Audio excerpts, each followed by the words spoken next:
In this lesson toda kuita symbols for numbers. And so as civilizations developed, spoken languages were written down using symbols.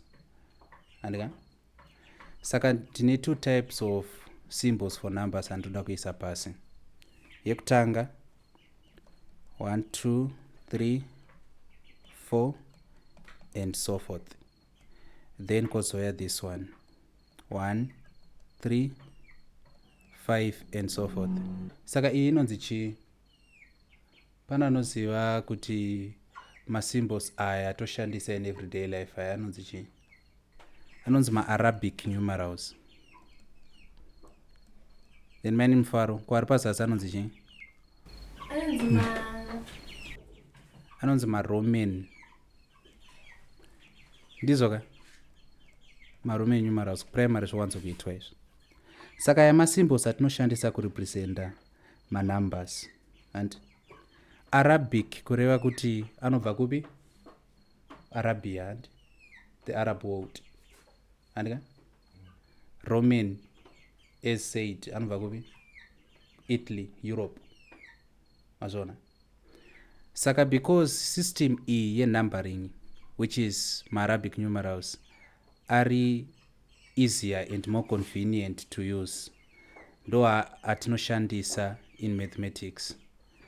Then anaya maroman numerals tomashandisa for zvinhu zviri cosmetic, hatimashandise because are inconvenient to use. Manzisa. But patori ne-development system iripo yakaita lead to maarabic numerals and also yakaita lead to maroman numerals. Dzaingova nzira dzekuverenga nadzo. And manumbers akainvendwa iri nzira yekuverenga zvinhu nayo. Like we said earlier on, kuti the origin story of mathematics kwakatangira maths dzakatanga vanhu pavakaona kuti tinofanirwa kuziva kuti ndine zvinhu zvingani, saka ndofanirwa kugona kuzviverenga. And ndovatapa an example yekuti kana munhu aine mombe 23 achida kuziva kuti mombe dzake dzakakwana here, angona kudziverenga ashandisa chi ruoko 1 1 2 3 4 5 odzisa paside, 1 2 3 4 5 oisa futi paside, 1 2 3 4 5 oisa paside. Ipapo angashandisa base 5 in the sense yekuti ari kuti akasvika pana 5 obva adzokorodza. Zvikunzwisana? Handiti? Imwe example ndingapa ndeyekuti tithing system yemubhaibheri. Handi? Zvainzi kana une mombe 20, muprista aiuya oisa tsvimbo yake padoor, pagedhe redanga. Zonzi mombe dzako ngadzipfuure. Yechi10 yonzi isai paside ndeyamwari, yechi10 isai paside ndeyamwari. Saka iyo ngeri base chi? Base 10. Zvokuti maverengero atinoita in everyday life tinoshandisa base 10. Inonzi zvakare denary system. Because tinoti tikasvika pana 10 tinobva tadzokorodza. 1 2 3 4 5 6 7 8 9 10. And then we repeat 11 12. Kuti 11 kuti 10 plus 1. Zvinonzwisika zvandiri kutaura. Like shona inozvibuditsa pachena zvakanyanya. Because shona inozoti 10 yoti 11 12 13. Sense yekuti tikasvika pana 10 tiri kubva taita reiterate iri kupinda iri musoro mani muzizere zviri kunzwika. Saka patinoda ngodiscussa masymbols for numbers aya nekuona kuti as civilizations developed, spoken languages were written down using symbols. Symbols are letters and marks which represent sounds and ideas. So those marks and are called Arabic numerals, ari pamusoro apo. Then ari pazasi they are called Roman numerals. Tinoshandisa ma-Arabic numerals mainly because of convenience. Like ndikati nyorai kuti 3948 and ngatiteka exercise 3948 tanyora in Arabic numerals. Can you write the same number in Roman numerals? I cannot even begin to try because it will be unnecessarily complicated. 1000 ichi mani imi 1000 kumaroman numerals ichi m ichi m 500 handitoziva kuvhunza ko a undo 50 saka tikazama kunyora 8 tichiti chi apa nchanyepa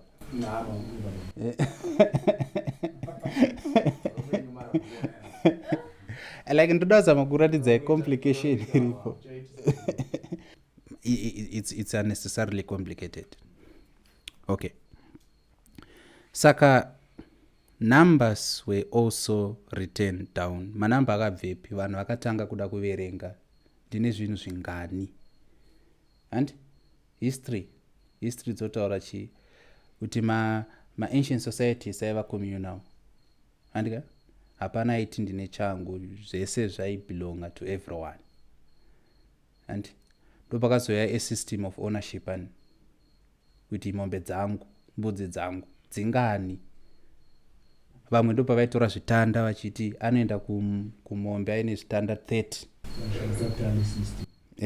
Ndo yachaita manje ipapapo. Otanga kuti iyo mombe chitanda iyo ndokuverenga kwaari kuita 30. Vamwe vainyora pasi.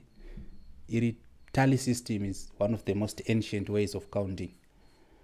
Saka reason yandiri kukudzirai izvi ndeyekuti zvive part of you, musangotangira pakuti nhamba. Chingozivai from a layman stance kuti zvinombobva kupi and why is it necessary, uye zvakatanga sei, ndizvo. Okay, saka we use the word numerals for number symbols. Saka tati Arabic numerals, Roman numerals. I'm sure kuti malanguages akawanda aitova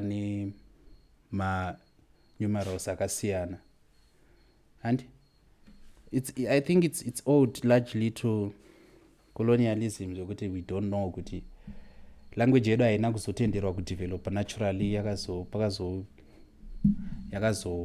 hijackwa I am quite sure kuti ingadai language yedu ingadai shona ichinyorwa in symbols, not letters, in characters. Zvinoita Chinese zvaizvia, kana the Arabic language, kana Hebrew. Shona is part of the Bantu languages, and in an influence of the Arabic language, because inobva from Swahili, and Swahili is heavily influenced by the Arabic language. So I think panga pasina colonial influence, and maybe Shona ingadai chinyorwa in characters, not letters like we do now. But I'm sure kuti different civilizations had different ways of numbering things. Throughout they had a different set of numerals. This was just a discussion to steer interest.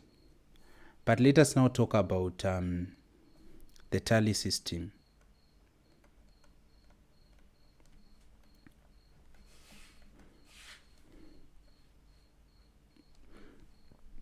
Saka the tally system, and kana kuti anonzi matally marks, were probably the first numerals. Saka the earliest way of counting ndo yatinoda kuitai, very ancient. Headsmen made tally marks to represent the numbers of animals they had. The tally marks were scratched on stones and sometimes cut on sticks. We still use the tally system, as we are going to show. It is very useful when counting a large number of objects. We usually group tally marks in 5s, and I'm going to show you. And for example, saka tally system yakadai so. Ngatiti tinoda kunyora 35 tichishandisa tally system. We are going to be grouping zvinhu in groups of 5. So kana chida kunyora 35 tichati 1 2 3 4, patosvika pana 4 totati 5 tichicross ava tichita kata cross, and toti chi 6 7 8 9 10 11 12 13 14 15 16 17 18 19 20 21 22 23 24 25 26 27 28 29 30 31 32 33 34 35. sadze dziri mombe dziri kuverengwa idzi kuti manzuma, sirika, mazepe 1 2 3 4 5 cut across. You get it. 6 7 8 9 10.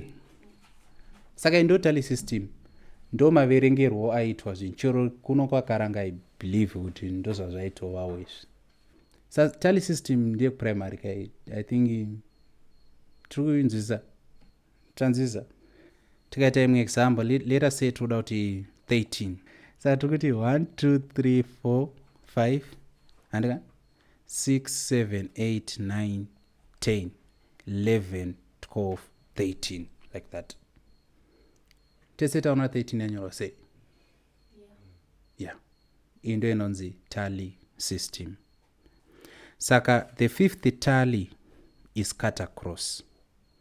1 2 3 4 5 yechi 5 ndo inocheka kudai.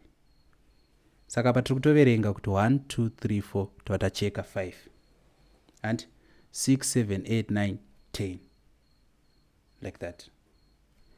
Iyo ndo inonzi tally system.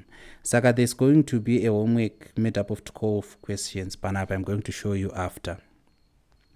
Yekuti menge mchifango kuverenga ma tally marks aripo motuudza the number represented. Of course mchishandisa chi Arabic numerals. So there's a fallacy yekufunga kuti everything knowledge based scientific came from the West. Mufanga waza kuti different civilizations contributed to the body politic of knowledge. Kune zvakabva kuma Arabs kuma Muslim. Manamba atoshandisa 35 ndoko yakabveko. 35 mshona ngeri chigara. Ayo msadaro. Nechi. So imagine data weka method tishandisa shona. 35 plus 2. Sanganisa 30 ne5 ne2. Ndizo. Uherenge.